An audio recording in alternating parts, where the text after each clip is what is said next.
Frère, là où l'on résout n'est pas seulement un lieu de misère. Il y a le cyclone, la maladie et aussi le tremblement de terre. La mort doit être fière car chaque jour sur nos routes, on trouve des cérémonies mortuaires. Et comme si tout cela ne suffisait pas, le territoire du Nord est abusivement rempli de malfrats. Notre histoire avec eux est similaire à celle des chats et des rats. Dans ce cas, on contrôle nos yeux qui voient, nos têtes qui tournent toujours et nos pieds pour marcher, faisant des pas. La poussière peint la surface tout en grise, un phénomène naturel qui, une fois arrivé dans nos poumons, nous laisse des blessures. Nos enfants souffrent de l'asphyxie à maintes reprises. Un air tout pollué. Apparemment par ici, il n'y a aucun endroit sûr. Sans berger, on se dirige. Nos dirigeants ressemblent à un arbre voulant se débarrasser de son propre tige. C'est absurde, non? Mais c'est une vérité. Si tu crois qu'on te roule, viens et tu verras notre funèbre réalité.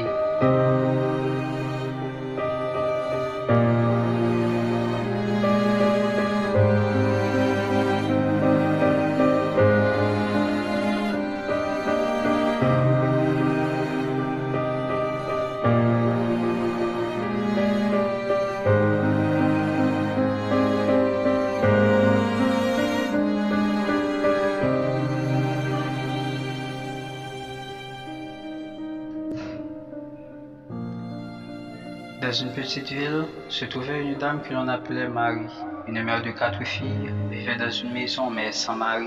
Un jour se suicide parce qu'elle refusait de voir ses enfants passer une 3e nuit de plus sans avoir été nourris. Et au bout d'une semaine, on a retrouvé une chambre dans laquelle il y avait 5 personnes au corps pourri.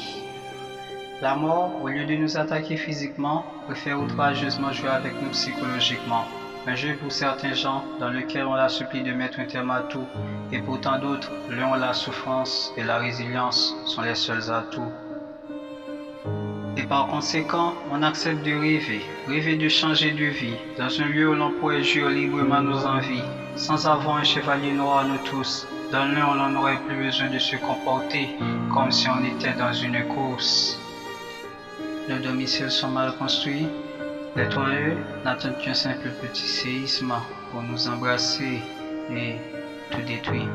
Hélas, ce n'est pas assez pour les gangs armés, serviteurs fidèles du satanisme. Ils viennent parfois au milieu de la nuit et parfois en plein jour, avec des machettes, des couteaux et des fusils lourds, et dès qu'on les entend venir, on court. Mais pour aller où? Sur des places, un espace de fou, où les porcs et les mouches se sentent vraisemblablement rois, et on y trouve des fatras, un véritable dawa, et ces derniers décorent de long et de large toute la surface.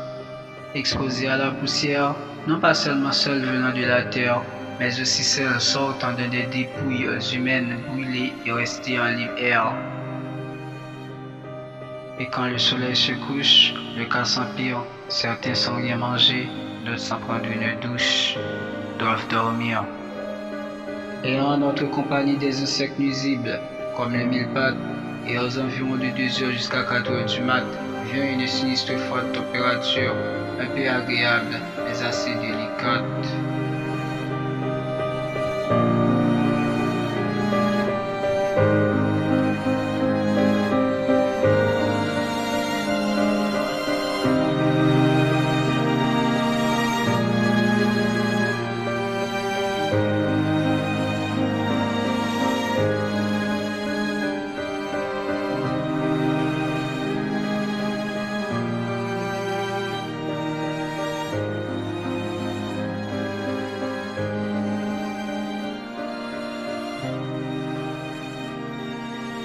Nous écrivant pleurant, les mères endeuillées se lamentent en riant, et de l'autre côté, on peut remarquer les jeunes enfants grandissant en jouant.